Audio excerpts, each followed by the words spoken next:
So let's talk about intrusion detection in Kubernetes.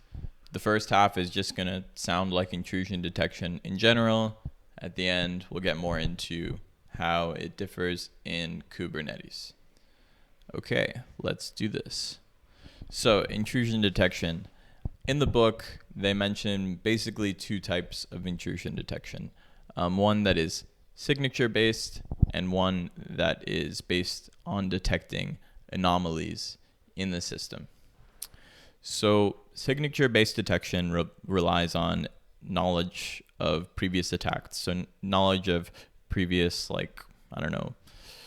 dirty packets, malware, signatures, everything that attackers have done before. They find some way to turn it into a signature, and they observe for that signature in the future.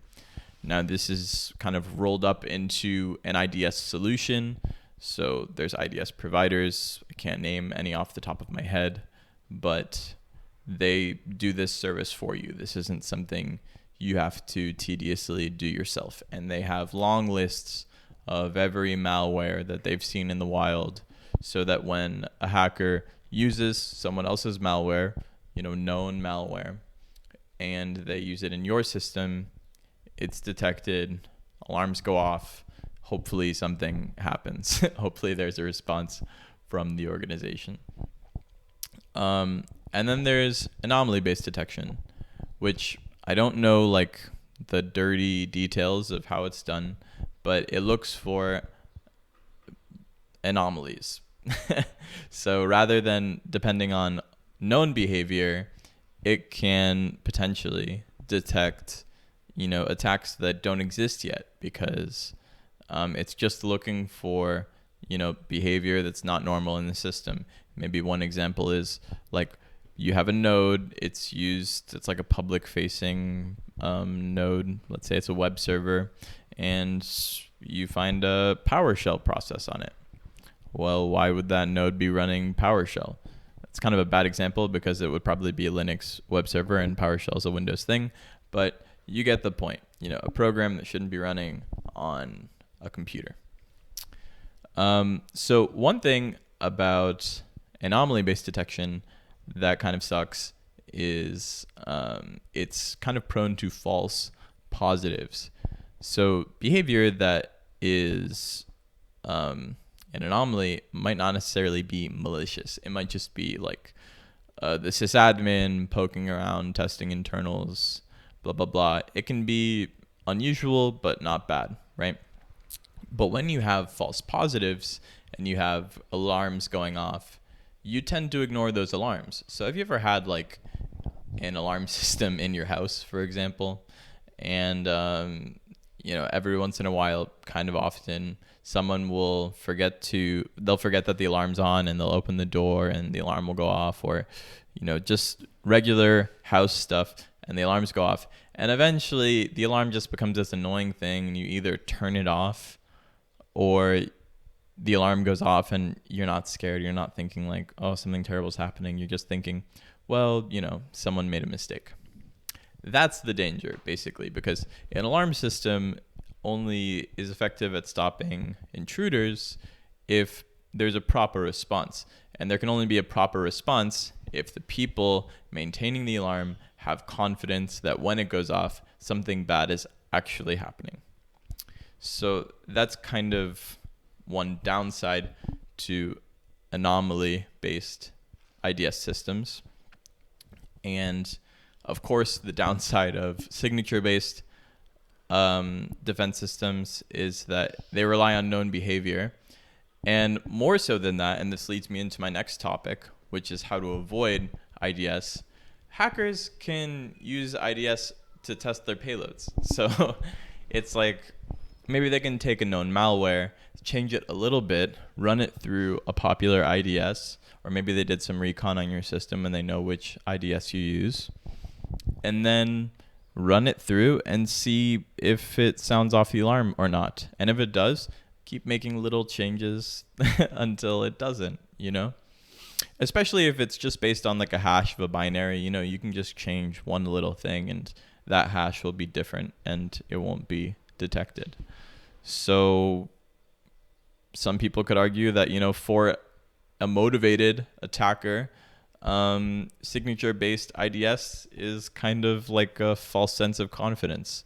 The lesson here is all IDS has its downsides, and you shouldn't ever place all your confidence in a single security mechanism.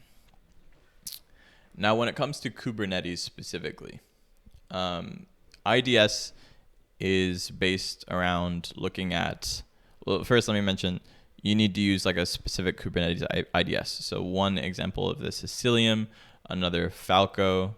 The links for those are attached to the article that's in the description of this video if you're interested. But yeah, so IDS in Kubernetes, it looks at what's happening in the Kubernetes API. That's different from traditional IDS because traditional IDS looks at either the network or the kernel space, but and maybe these solutions look at that as well.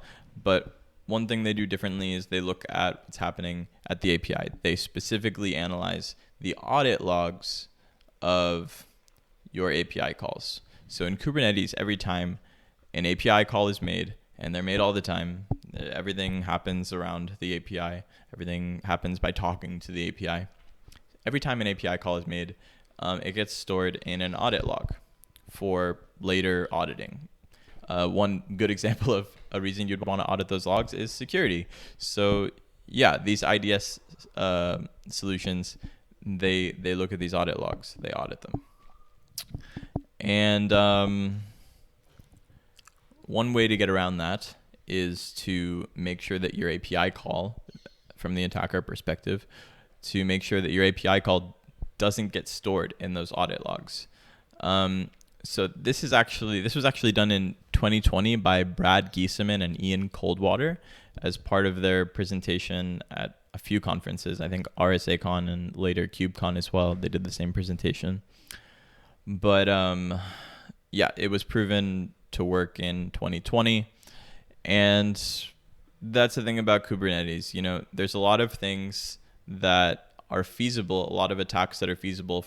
This example being avoiding IDS by making arbitrarily large API calls, but we don't see them in the wild yet, right?